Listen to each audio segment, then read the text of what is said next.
Hi guys, I just wanted to do a quick little review today. Just a book I've recently finished, enjoyed very much. John Sutherland's A Little History of Literature. Now it's from a series of little histories put out by that company, Little History Company. And it looks like there's about 10 of them, I guess, 9 or 10 of them. Little history of the world, language, philosophy, science, blah, blah, blah. Let me put it this way. Let's see, how long is it? It's about 250 or so pages long, put out by Yale University Press. And it's a fun read. It's, wouldn't say it's not much more than a fun read, but it's a fun read. Now, is it a history of literature? Well, sure. I would say it's a history of literature with special attention to English literature, because although the first few chapters are about world literature, so we got myth and epic and tragedy, of the 40 chapters in the book, and they're short chapters, of the 40 chapters in the book, probably half of them are directly and exclusively about English literature, English language literature. But there's a lot, especially when you get to the modern era, the 20th century and 21st century, there's a lot of look at world literature. So you got Kafka and Camus and Borges and Grasse and so on.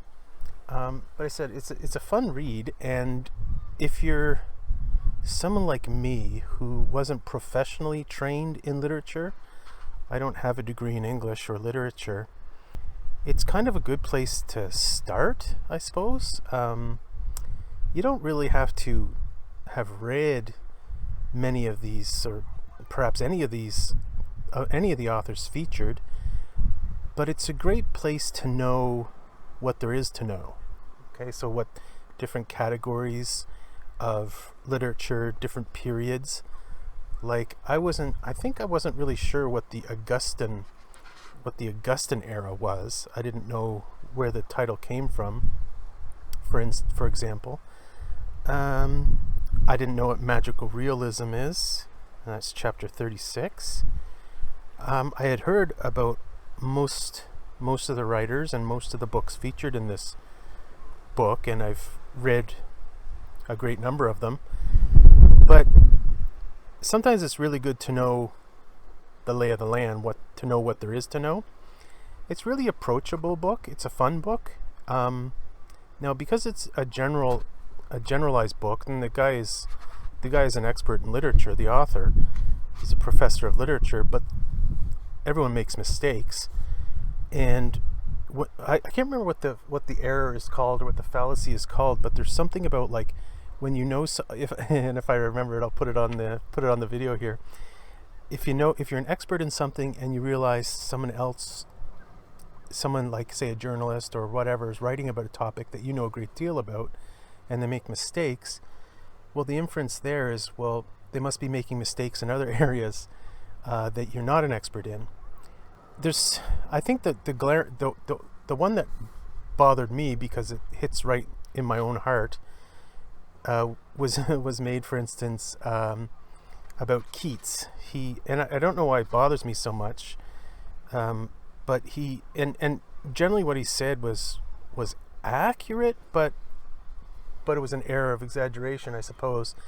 He contrasted Keats with as Keats as being truly in love with what's her name. And now I've read enough Keats's letters and biographies of Keats to know that it wasn't like that. Okay, so that's chapter 15, Romantic Revolutionaries. Keats was better than more of a standard romantic, in our modern sense, than Shelley and Byron. But they were lecherous, they were gross. Shelley and Byron, awesome writers, but gross. And Keats wasn't like that. Although, remember, Keats probably had syphilis, and he didn't get it from breathing the air or eating bad bread. So obviously he wasn't sort of the perfect little angel that he would like to have been, and I think he would like to have been. So anyway, this is an awesome book. It's a fun book in a sense. I would say that it's kind of depressing. The last quarter, I suppose, is a bit depressing because the more we get into modern stuff, the more I don't know what the right word for it would be. When you get into talking about existentialism, the absurd, Kafka, Camus, Plath, and so on, these are kind of depressing writers. I wasn't too interested in some of the topics, especially the last couple of chapters. They just seemed, well, I guess they were kind of a nice thematic ending to the book, but it was talking about sort of the modern state of literature, and it's more of a kind of a commercialization of literature. But anyway, it's definitely a fun read, and if you want to kind of to know what you don't know about literature, then this book is a great place to start. Anyway, thanks guys. Have a great day.